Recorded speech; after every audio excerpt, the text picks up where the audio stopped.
৩০০ বছর আগে পৃথিবীতে এমন একটি যুদ্ধ হয় যেখানে পৃথিবীর সবকিছু ধ্বংস হয়ে যায়, কিন্তু আকাশে এমন একটি স্পেসশিপ দেখা যায় যার মধ্য হতে সবসময় গার্বেজ বের হতে থাকে। একদিন এক ডক্টর গার্বেজ থেকে এমন একটি রোবট পায় যার অর্ধেক মানুষ ছিল এবং বাকি অর্ধেক রোবট। ডক্টর সেই রোবটকে তার ঘরে নিয়ে আসে আর এমন ভাবে রিপেয়ার করে যা দেখতে একদম মানুষের মতো দেখায়। একদিন সকালে রোবট ঘুম থেকে উঠে দেখে সে একজন মেয়ে, আর নতুন শরীর পেয়ে সে খুব খুশি হয়ে যায়। রোবট ডক্টরকে জিজ্ঞেস করে, আমি কে এবং এখানে কেন এসেছি? ডক্টর বলে, আমি একটি গার্বেজ থেকে তোমার অর্ধেক শরীর পেয়েছিলাম, আর আমি পরীক্ষা করে দেখি তোমার শরীর জীবিত আছে।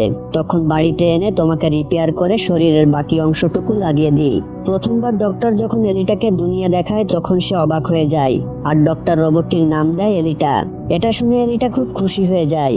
এলিটা যখন প্রথমবার স্পেসশিপ দেখে তখন ডক্টরকে জিজ্ঞাসা করে, এটা আবার কি? তখন ডক্টর বলে, পৃথিবী ধ্বংস হওয়ার পর একমাত্র এই শহরটি বেঁচে ছিল, আর এর নাম হলো স্কাই সিটি। ডক্টর এলিটাকে বলে, স্কাই সিটিতে একমাত্র ধনীরাই বসবাস করতে পারে, আর পৃথিবীর সকল মানুষ এই স্কাই সিটির জন্যই কাজ করে, আর সকলের একটা মাত্র ইচ্ছে, তারা স্কাই সিটিতে যে বসবাস করবে। এলিটা একদিন শহরটি ঘুরে দেখছিল, আর তখন একটি ছেলের সাথে বন্ধুত্ব হয়, তার নাম ছিল হুগো। এলিটার শরীর দেখে হুগো অনেক ইমপ্রেস হয়। একদিন ওই শহরের মধ্যে এক সিরিয়াল কিলারের প্রকোপ দেখা যায়, আর ওই রাতে এক মহিলার মৃত্যু হয়। ওই কিলার শুধুমাত্র মহিলাদেরকেই টার্গেট করত, আর তাদেরকে হত্যা করে তাদের শরীরের পার্টস গুলো বিক্রি করে দিত। একদিন রাতে এলিটা দেখতে পায় ওই ডক্টরের হাতে অনেক বড় অস্ত্র, আর জামা কাপড় রক্তে ভেজা। আর তখন সে বুঝতে পারে ওই শহরের একমাত্র সিরিয়াল কিলার হলো ওই ডক্টর। পরের দিন ডক্টরের স্ত্রী আসে তার সাথে দেখা করার জন্য, আর তখনই জানা যায় এলিটার শরীরের যে বডি পার্টস গুলো লাগানো হয়েছে সেগুলো মূলত ডাক্তারের মেয়ের। আসলে ডক্টরের মেয়ে মারা গেছে, যার কারণে তার শরীর এলিটার শরীরে স্থাপন করা হয়েছে। এলিটার বন্ধু হুগো আসে এলিটাকে নিয়ে গেম খেলার জন্য। এই গেমটি শহরের মধ্যে খুবই জনপ্রিয় ছিল। এলিটা সবাইকে অবাক করে দেয়, কারণ প্রথমবারে এলিটা এই গেমটি জিতে যায়। এরপর এলিটাকে নিয়ে হুগো তার পছন্দের একটি জায়গা ঘুরতে যায়, যেটা ছিল শহরের মধ্যে খুব উঁচু একটি বিল্ডিং, যেখান থেকে পুরো শহরটি দেখা যায়, আর স্কাই সিটি খুব ভালো করে অনুধাবন করা যায়। এলিটা জিজ্ঞাসা করে, স্কাই সিটির ভিতরে দেখতে কেমন? হুগো এলিটাকে বলে, ডক্টর তোমাকে এই স্কাই সিটির গার্বেজ থেকেই খুঁজে পাই, অর্থাৎ তুমি স্কাই সিটি থেকে এসেছো। এলিটা বলে, আমার কোনো কিছুই মনে নেই, আর আমি আগের সবকিছুই ভুলে গেছি। পরের দিন রাতে ডক্টর ঘরের বাইরে যায়, আর এলিটা লুকিয়ে ডক্টরের পিছু পিছু যেতে থাকে। আর তখন এটা বুঝতে পারে ডক্টর সিরিয়াল কিলার নয়, আসলে ডক্টর ওই সিরিয়াল কিলারকে মারার চেষ্টা করে, আর তখন সিরিয়াল কিলার তাদের উপর আক্রমণ করে। এরপর এলিটা তাকে এতটাই মারে যে সে মারাই যায়। আর এলিটা ডাক্তারের কাছে জানতে চায় এই সিরিয়াল কিলারদেরকে কে তৈরি করেছে। তখন ডক্টর বলে, আমার স্ত্রী এক্সপেরিমেন্টের জন্য একটা রোবট তৈরি করেছিল, কিন্তু সে আমার মেয়েকে মেরে ফেলে, যার কারণে আমি ওই রোবটকে মারার জন্য ঘুরে বেড়াচ্ছি। হঠাৎ করে এই ব্যক্তিকে সামনে আনা হয়, তার নাম হলো ভেক্টর। ডক্টরের স্ত্রী আর ভেক্টর খুব ভালো বন্ধু। ভেক্টর হলো রেসিং গেমের মালিক। ডক্টরের স্ত্রী এবং ভেক্টর মিলে রেসিং গেমটি পরিচালনা করে। কাল রাতে এলিটা যে রোবটটিকে মেরেছিল হঠাৎ করে সেই রোবটটি চলে আসে, আর ভিক্টরকে বলে, আমার শরীরের এই অবস্থা এলিটা করেছে।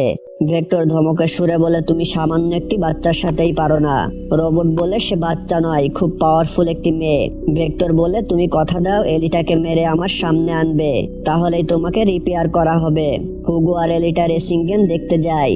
হুগো এলিটাকে জানায় যে ব্যক্তি রেসিং গেমে জিতবে তাকে স্কাই সিটিতে পাঠানো হবে।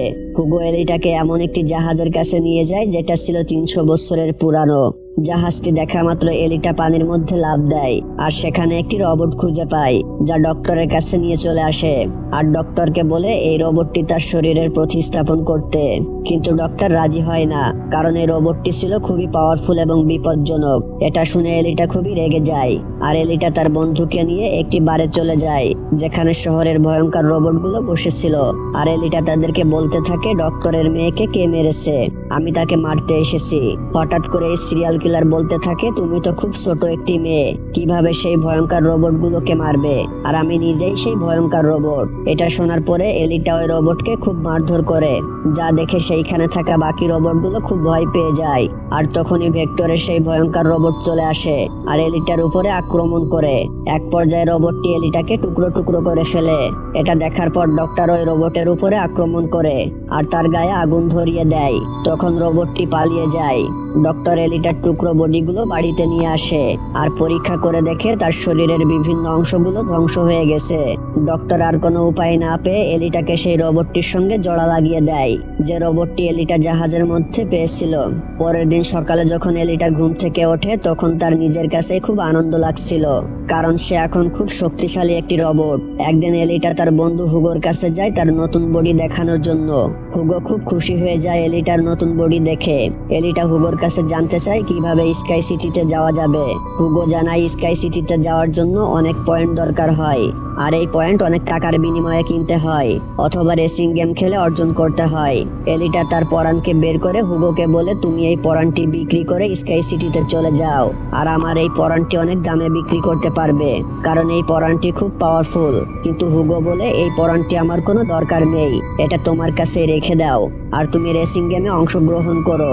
আমার বিশ্বাস তুমি এই গেমটি জয়ী হতে পারবে, আর অনেক পয়েন্ট অর্জন হবে, যার মাধ্যমে আমরা দুজনে স্কাই সিটিতে যেতে পারবো।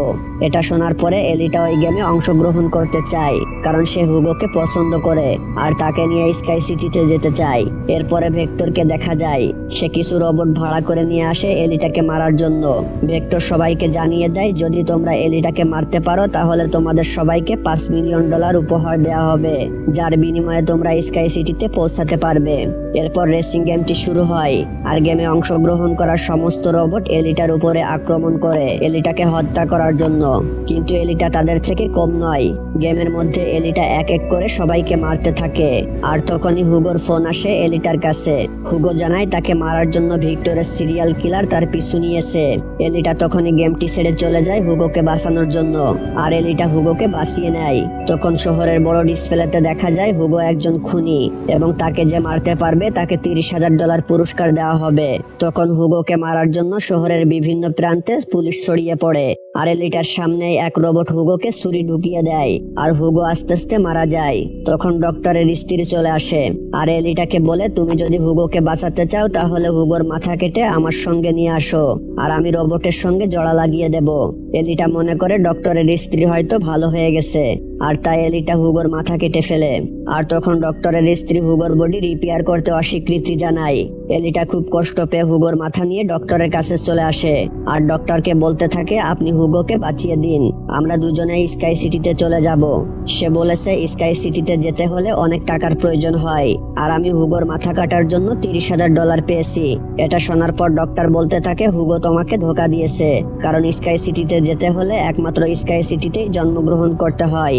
আমি এবং আমার স্ত্রী দুজনেই স্কাই সিটিতে বসবাস করতাম, শুধুমাত্র আমার মেয়ের চিকিৎসার জন্যই নিচেই নেমে আসি। এখন আর সেখানে যাওয়া সম্ভব নয়। দুনিয়া থেকে স্কাই সিটিতে যেতে হলে শুধুমাত্র রেসিং গেমে জয়ী হতে হয়, তাহলে স্কাই সিটিতে যাওয়া সম্ভব। এটা শোনার পর এলিটা খুবই রেগে যায়, আর সোজা চলে যায় ফ্যাক্টরিতে ভিক্টরকে মারার জন্য। আর তখন ভিক্টরের যে রোবটগুলো ছিল তারা সকলে এলিটার উপরে আক্রমণ করে, কিন্তু এলিটার সাথে যে বডি ছিল সেটা খুবই পাওয়ারফুল, যার কারণে এলিটা এক এক করে সমস্ত রোবটদেরকেই মেরে ফেলে। এরপরে এলিটা ভিক্টরের রুমের মধ্যে প্রবেশ করে তাকে মারার জন্য, কিন্তু ভিক্টরের রোবট এলিটার উপরে আক্রমণ করে। আর তখন এলিটার অতীতের কথা মনে পড়ে যায়। সে বুঝতে পারে সে একজন যোদ্ধা ছিল, আর 300 বছর আগে সে এক ভয়ঙ্কর যুদ্ধে অংশগ্রহণ করে তার বন্ধুদের সাথে, কিন্তু সেই যুদ্ধে তার বন্ধুরা সবাই মারা যায়, আর এলিটার বডি গার্বেজের মধ্যে ফেলে দেওয়া হয়। তখন সে বুঝতে পারে এগুলো স্কাই সিটির একমাত্র মালিকেরই কাজ। তখন ভেক্টরের রোবট এলিটার উপরে আক্রমণ করে, আর এলিটা রোবটকে দুটুকরো করে ফেলে, তার সাথে ভেক্টরকেও মেরে দেয়। তখন এলিটার কাছে ডক্টরের কল আসে, আর ডক্টর জানায় হুগো জীবিত হয়ে স্কাই সিটির উদ্দেশ্যে রওনা দিয়েছে। তখন এলিটা হুগোর কাছে যে বলে, স্কাই সিটিতে যাওয়ার কোনো প্রয়োজন নেই, কারণ সেখানে কিছুই নেই, তার থেকে তুমি পৃথিবীতে থাকো, আর আমি তোমার সঙ্গেই থাকবো। কিন্তু হুগো এটা শুনতে রাজি না, সে স্কাই সিটিতে যেতে চায়, কিন্তু উপর থেকে স্কাই সিটির মালিক সবকিছুই দেখছিল, আর তাদেরকে মারার জন্য অস্ত্র ছেড়ে দেয়, যার কারণে হুগোর শরীর ছিন্ন বিচ্ছিন্ন হয়ে যায়। আর এলিটা হুগোর হাতটি ধরে ফেলে, তার সত্ত্বেও হুগো নিচেই পড়ে যায়। আর এলিটা খুবই কষ্ট পায়, আর সিদ্ধান্ত নেয় সে স্কাই সিটিতে যাবে, আর স্কাই সিটির মালিককে মেরে ফেলবে, কারণ সে হুগোর মৃত্যুর প্রতিশোধ নিতে চায়। এরপর এলিটা একদিন রেসিং গেমে জিতে যায়, আর তার অস্ত্র স্কাই সিটির দিকে উঁচু করে ধরে, আর স্কাই সিটির মালিক উপর থেকে বলতে থাকে, আমিও আসতেছি তোমাকে মারার জন্য। আর তখনই মুভিটির পর্ব শেষ হয়ে যায়।